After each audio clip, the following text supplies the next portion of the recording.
let us discuss. Are you going to go thumbs up or thumbs down on the Denver Nuggets being in some trouble here? It's only one game, but they were so bad in the second half. Where are you at on the Nuggets? So I am going to go thumbs up on the Nuggets being in some trouble here. Now, I've got stomach ache, hot tub, and paper bag.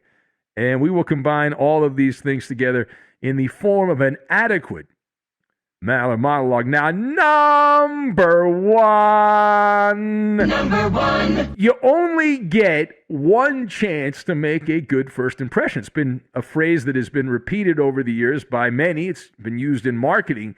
And it is an accurate statement. And on that note, this was not only a basketball game, it was a terrible basketball game for Denver as they faded out in the horizon there. The Nuggets, it was a seesaw game for a half, nip and tuck situation. Denver actually led most of the half, the first half, and they never led by more than 7, but it seemed like they were in the lead most of the time I was paying attention, and it was a 1-point game at halftime. They had the lead.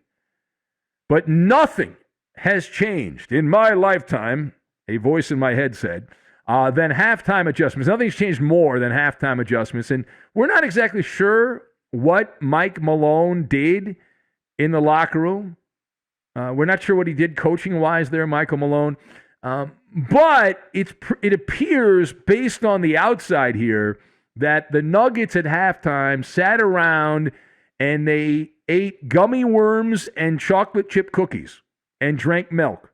And that's what they did. They played like a team that was suffering from an extreme stomach ache in the second half. Maybe it was acid reflux or something like that. Maybe they had their gallbladder taken out. It was a new level of stinkage is what it was. The Suns torching the Nuggets 65-47 blitzkrieg in the second half there. That's plus 18 if you're bad at math. And Phoenix shot 64% from the floor in the second half there. They ran circles around Denver.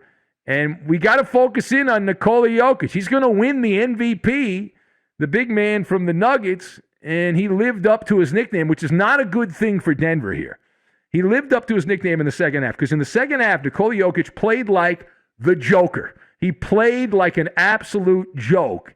And when the going got tough, like many of his teammates, he exited stage left. Jokic, after halftime, enjoying that nice halftime adjustment, took 12 shots. He only made 3 of them. Had just 7 points in the second half and 3 rebounds. His final numbers don't look all that terrible for the game, but most of that garbage was in the second half. The Nuggets needed one of those superhuman type performances in the second half from the MVP of the NBA. They didn't get it.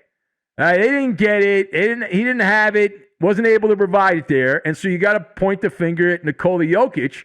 Listen, the other guys on that Nuggets team, there's a lot of stiffs on that team with players that are injured right now.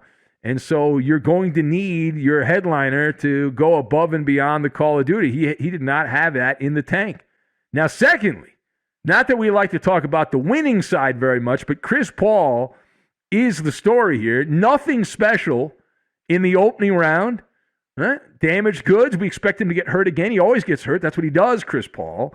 And he averaged less than 10 points a game against the Lakers. He played up the shoulder injury, a lot of television time, random people massaging and rubbing the shoulder. And the shots of Chris Paul in agony on the Suns bench. That was a regular occurrence in the opening round of the NBA playoffs. And in this game, in the first half, Chris Paul was the same Chris Paul that we had seen for the most part early on there. He's kind of out there going through the motions. And Cookie Cutter had 5 points in the first half. A baseline player. A baseline player. And we mentioned the Nuggets, they had indigestion from whatever they were doing there at halftime. Well, Chris Paul, he went in there, not even at halftime. He waited until the third quarter to fourth quarter intermission.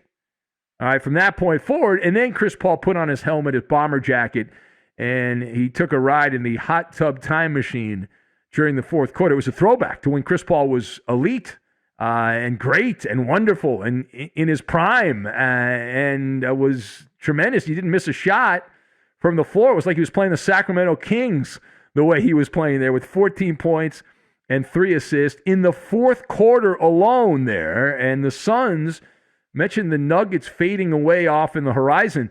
The Suns shot 70% in the fourth quarter. All right, that was some dime store defense there by the Nuggets against the Suns, who were spreading the ball around. Nobody was a ball hog. Everyone was getting the same amount of shots there, and Phoenix taking advantage. Now, the final point. So this game, in a nutshell, the loss by the Nuggets makes what happened for Portland look even more egregious. All right, you agree or disagree? I agree with that. I made the statement. Damian Lillard and company were unable to take advantage of a shorthanded Nuggets team. And that is why Terry Stotts was kicked to the curb, given the pink slip, however you want to say it, take a long walk off a short pier. And it's only one game, and certainly things can change. But Denver was absolutely pantsed by the Suns in game one. They played like a team that was missing multiple rotation players. PU! What stinks?